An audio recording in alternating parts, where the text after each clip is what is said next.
Your fingers touch the cool frame of the kitchen doorway, and suddenly the thought you held is gone. You know you walked here for a reason, but the reason itself feels like a word stuck on the tip of your tongue.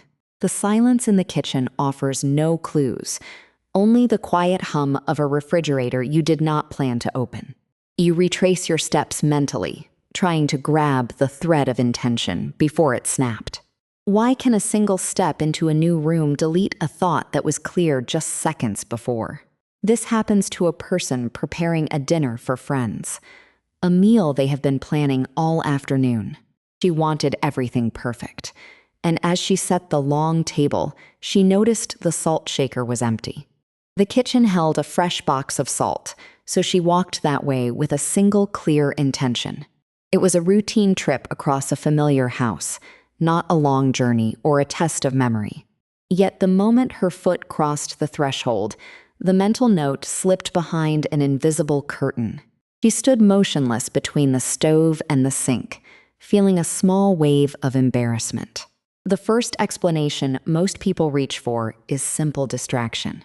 A busy mind filled with guest lists, recipes, and conversation topics must drop a detail now and then.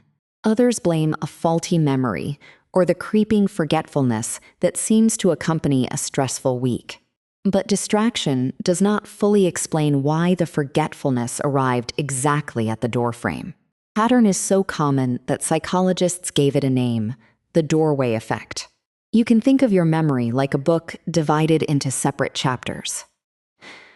A doorway signals the end of one chapter and the beginning of another, and your mind closes the old chapter. When our dinner host walked from the dining room into the kitchen, her brain registered an event boundary.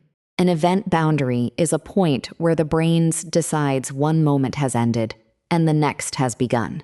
Her intention to fetch salt was filed inside the dining room episode, not the new kitchen episode.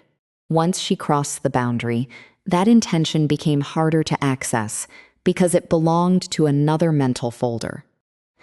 She could still recall the dinner plan, the guests' names, and what music to play later. Only the small, time-sensitive intention that had not yet been fully encoded got caught in the transition. This boundary-driven forgetting was first demonstrated in a memorable psychology experiment. Researchers created a virtual environment where people moved from room to room while carrying objects. Sometimes they passed through a doorway, and sometimes they moved the same distance without a door. After passing through a doorway, people were significantly slower and less accurate when asked which object they were holding. The simple visual break of a doorframe made participants temporarily lose track of information they had known moments before. The distance traveled did not matter nearly as much as the presence of a physical boundary. Follow-up studies found that even imagined doorways and changes in background music could create similar memory slips. The common thread is that the brain treats a change in context as a signal to update its model of the world. Your mind is constantly asking one urgent question: what will I need to respond to in this particular place? When the context feels stable, the brain holds on to recent information because it might still be useful. But a sharp shift in location or activity tells the brain to prioritize new incoming sights and sounds over old unfinished business. Old intentions that are not rehearsed or written down become vulnerable during this rapid update. Now consider what happens when our dinner host gives up and walks back into the dining room. She sees the empty salt shaker on the tablecloth, and the retrieval happens in a flash. Before she can form a sentence, the word salt reawakens because the original context has been restored. The same environment that stored the intention now provides the key to unlock it. This sudden recovery tells us something important. The thought was never truly deleted. It was simply cached in the episode where it first arose, temporarily unavailable outside that mental chapter. Yet the doorway effect is not a universal law that strikes every person on every trip through every doorway. Some intentions are so strong, urgent, or well-rehearsed that they survive any event boundary. If our host had repeated salt, salt, salt aloud while walking, the intention would have stayed active. Most people experience the slip only occasionally, and many notice it more when they are tired or handling multiple tasks. An older view of memory might treat this forgetting as a leak in an otherwise reliable container. But modern psychology sees it as a trade-off that comes with a powerful ability: event segmentation. Event segmentation allows us to understand our continuous lives by chopping them into meaningful scenes. Without this ability, every action would bleed into every other, and stories would collapse into a shapeless blur.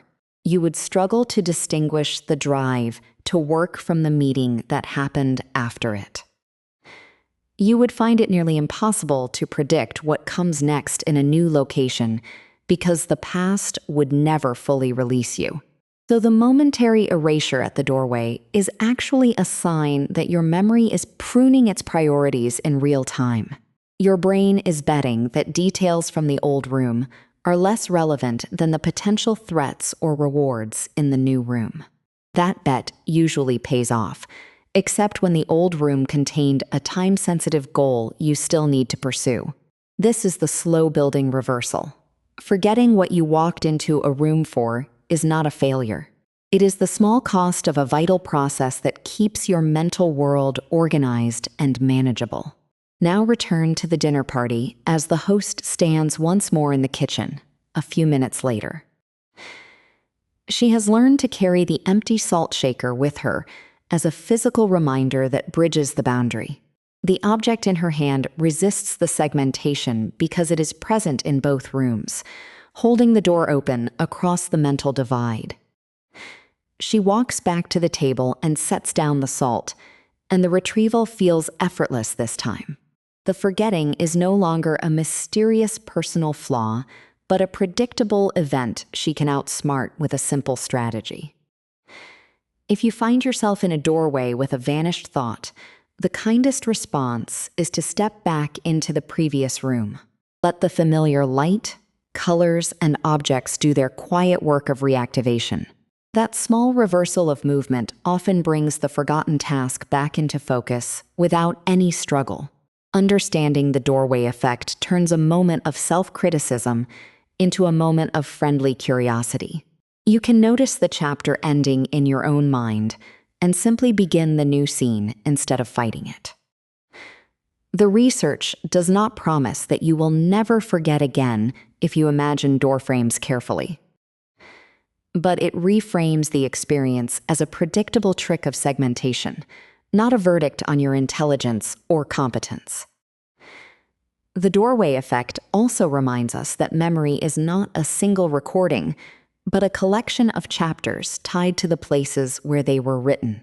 A student who studies in two different rooms may find that recall improves when the test room matches one of the study environments. A distant relative who walks into a childhood home may suddenly recall details that had been absent for decades. Physical world continually offers retrieval cues, and doorways mark the boundaries between competing sets of cues.